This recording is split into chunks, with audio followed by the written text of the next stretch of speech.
All right, hello. Let's get into Numbers 15.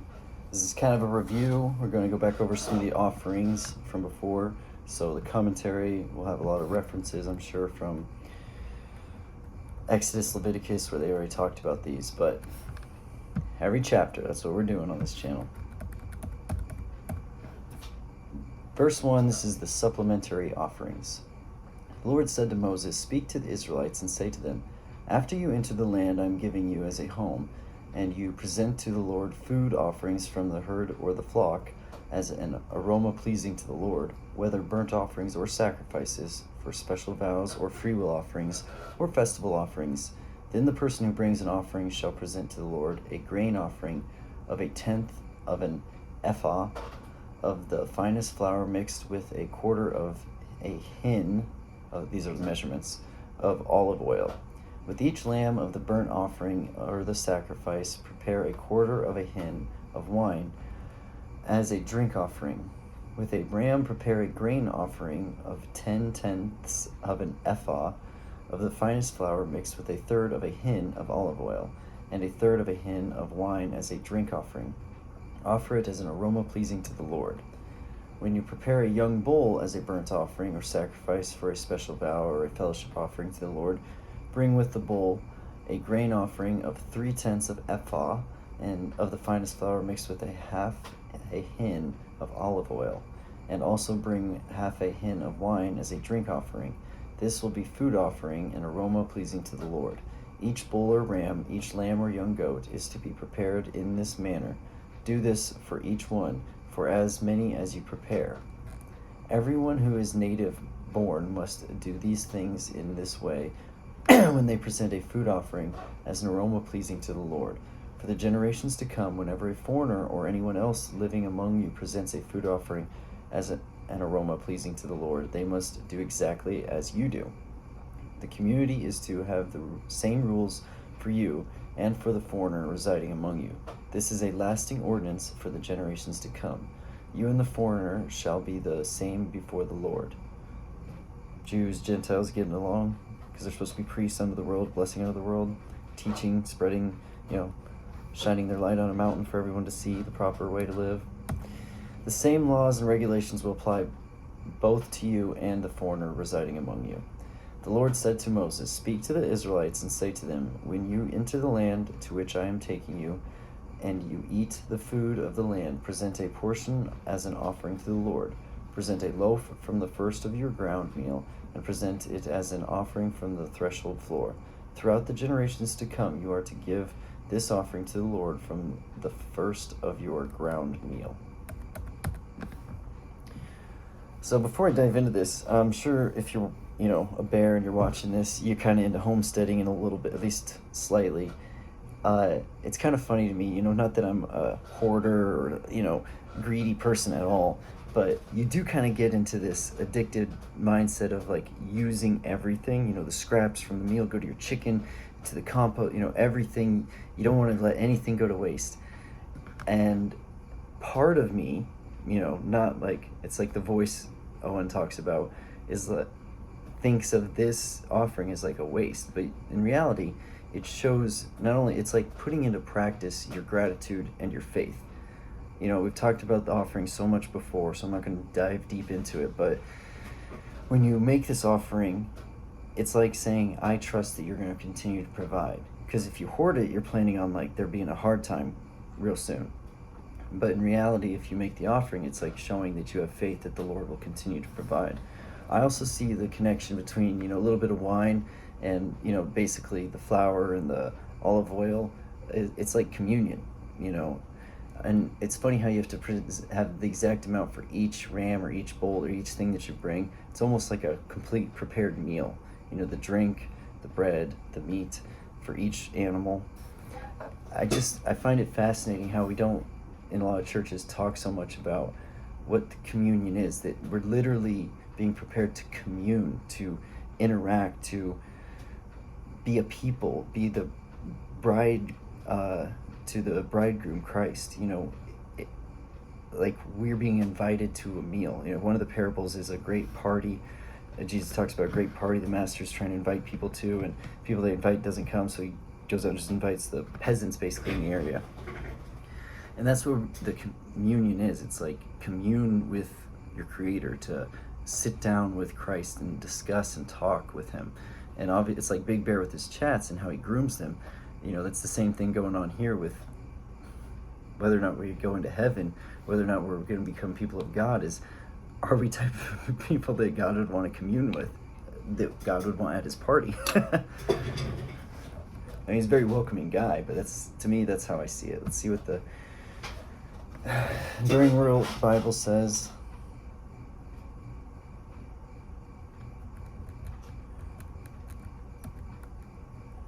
All right, so yeah, it just gives a lot of references to the sacrifices we talked about earlier.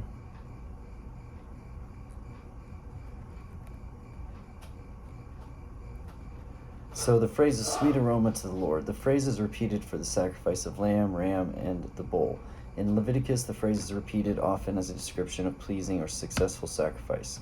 Sacrifice performed as good as God commanded. Please God as a sweet aroma pleases the senses. The Bible specifically tells us that Jesus Christ fulfilled the sacrifice with his own offering, perfectly pleasing God in laying down his life at the cross. As Christ also has loved us and given himself for us, an offering and a sacrifice to God for a sweet-smelling aroma. It might sound barbaric to us now, like a sweet-smelling aroma, but it's just a description, like that. It's the feeling you get when you're kind of hungry and you walk into, your mom cooking your favorite meal, your wife preparing something delicious for you. You smell the chili or you smell the cinnamon rolls or whatever it is. That feeling that it gives you, it's pleasing. So then it talks more about how it's a universal law for foreigners and the people who dwell there. It was expected that those from other nations who lived in Israel would worship the Lord and offer sacrifices to him. These laws of sacrifice were for all who brought sacrifices and not the native-born only. A stranger who lived among Israel was invited to worship the God of Israel according to God's command. The worship of stranger and pagan gods was forbidden. So basically, the way I understand it is, you're invited to worship. If you're a foreigner, not a believer or whatever, you're invited to worship. You don't have to. You have to follow our laws. But you can't, and part of our laws is you can't worship any other pagan gods. So right there, it's going to weed out a lot of people. You'll get the people who just want to be there as merchants, and they don't really they don't care one way or the other.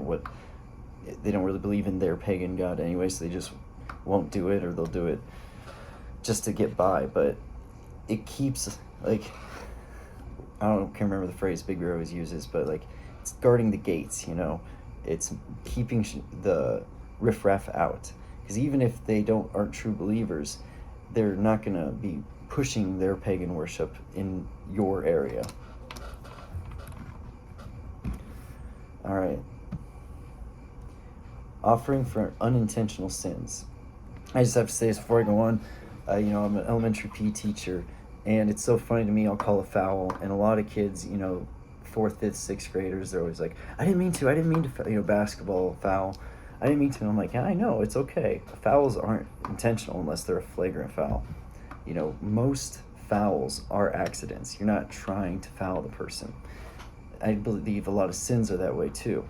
Unintentional sins. It's still sin. You still need to own up to it, but it's not like you were doing it on purpose, sort of thing.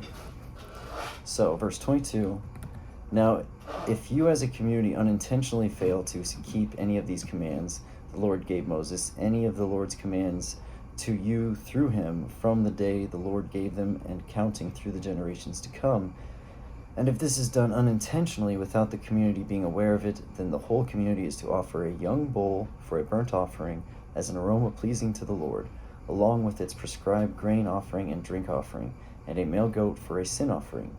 The priest is to make atonement for the whole Israelite community, and they will be forgiven, for it was not intentional, and they have presented to the Lord for their wrong food offering and a sin offering. The whole Israelite community and the foreigners residing among them will be forgiven, because all the people were involved in the unintentional wrong. So it's like if your society starts drifting away and you kind of forget some of the ways, much like what happened to them in exile, or not in exile, but in Egypt prior to this, for 400 years a slave. Clearly they weren't slaves for the full 400 years, because it was a few generations after Joseph before they started becoming like the forced labor class, whatever you want to call them. But they've fallen away from the commandments that would have been passed down from Abraham and the ways of God. So now Moses is giving them new commands, and we know that they will fall away. Eventually you go through down patches, a generation gets too spoiled or something, but you have to be willing to publicly admit that you're coming back to the Lord. We fell away, and that's what I think this offering is. It's like a public acknowledgement that we have fallen away, that we need to have a course correction as a society. Because clearly we've let our morals slip, we've let our faith slip, we've let the way that we conduct ourselves slip. All right, but if one person sins unintentionally, that person must bring a year-old female goat for a sin offering. The priest is to make atonement before the Lord for the one who erred by sinning unintentionally, and when atonement has been made, that person will be forgiven. One and the same law applies to everyone who sins unintentionally, whether a native-born Israelite or a foreigner residing among you. But anyone who sins defiantly, whether native-born or foreigner, blasphemes the Lord and must be cut off from the people of Israel. Because they have despised the Lord's word and broken his command, they must surely be cut off. Their guilt remains on them. So, if you sin unintentionally, you still need to own up to it. Again, I always use coaching because that's what I do, but a coachable kid is someone who can take criticism. Now, you don't want to be a super harsh coach and never give any praise, but you got to be able to critically assess the person. Anybody's football game film, you're not just looking at the awesome plays. You got to look at where you made mistakes in order to get better, to see what your mistakes are. You watch film on your shooting form for basketball to see where you're messing up on, why your shots drifting to the left, things like that. So same goes for the way God is looking at us and our sins. Unintentional, he still sinned, you still got to take the criticism publicly. You make this offering, you ask for forgiveness, you're forgiven. But the one who is defiant, whether native born or not, but defiantly continues to sin, being told that it's a sin, they're cut off. All right, exiled. You're not pushing that in our community, sort of thing. Banhammer. All right, verse 32, the Sabbath breaker put to death. Whew, that's extreme. While the Israelites were in the wilderness, a man was found gathering wood on the Sabbath day. Those who found him gathering wood brought him to Moses and Aaron and the whole assembly, and they kept him in custody, because it was not clear what should be done to him. Then the Lord said to Moses, "The man must die. The whole assembly must stone him outside the camp." So the assembly took him outside the camp and stoned him to death, as the Lord commanded Moses. Harsh. Okay, before I get into the commentary, again, you say, oh, you're just trying to justify your Bible. Fair enough, true. I mean, I can't deny that I have bias, but I've always said the Bible, the Israelites, the Hebrews, they wrote down what they could prove and what was a fact. So this man, what kind of man was he? Was he a continuously grabbly, greedy, always looking out for himself, nonstop, like this kind of guy, which makes sense why he would break the Sabbath and do this task on the day that they're not supposed to do it. They all know there's a freaking pillar of fire right in like, it's not like the concept of God we have today where I don't know if he's real or not. They have this they have like sorcery happening around them, proving that there's something beyond their understanding, and he still is doing this. So he's a defiant person already. It's a lot of people look at this like, one time he just collected wood that one time. It's kind of like all these massive like robberies going on of like baby diapers and formula and stuff like that, and the imagination is that it's these poor, hungry, starving mothers who are just taking one. No, it's like a group of teens who come in there and rob the heck out of this place, and then sell it for half the value outside on the streets, on folding tables. It's not what the sob story Hollywood thing that you're presented with, and I'm sure the case is the same here, but the Israelites aren't going to tell like backstories and things that they can't prove with witnesses to verify everything they're saying. So all we get is that this happened, God said put him to death, the whole community, so that you can say it's barbaric, I'm not going to argue, but the whole community aspect is so that there isn't like an executioner. There isn't one person everyone looks at with like disdain from now on. It's a community-wide thing. So let's see what commentary has to say.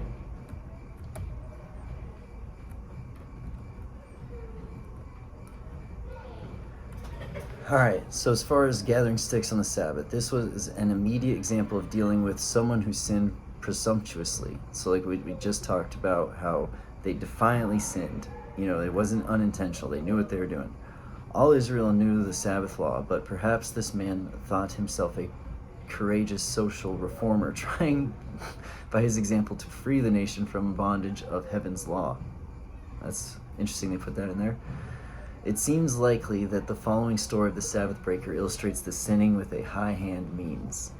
The point of the story is that the Sabbath breaking is the act of a raised fist in defiance of the Lord. The offense strikes at the very center of Israel's responsibility before the Lord. By his action, this man was thumbing his nose at God. So that was like a way of flipping someone off, thumbing your nose back in the day. I think that's like a Shakespearean thing, or to bite my thumb, maybe in Shakespeare. The man must surely be put to death. God commanded the execution of this presumptuous sinner, that all might fear. This was so all would know that the social order and law of God was more important than any individual's right to attack or destroy that social order or law of God. Stoning was a prescribed punishment which involved a large body of people, the congregation, thereby symbolizing the community's rejection of this offense. Since the Sabbath was a sign of the covenant, its desecration was particularly serious. Yes, that's why this guy wasn't just cut off. And again, it's kind of just thrown in there as a side story, so a lot of people just look at it, and this is one of those things where they talk about the Old Testament God versus the New Testament God being different, or just a barbaric society. Sure, I've grown up in the same society as the people watching this, so I totally understand that. But I don't think you're trying to understand what these people are doing, what they're going through in their society.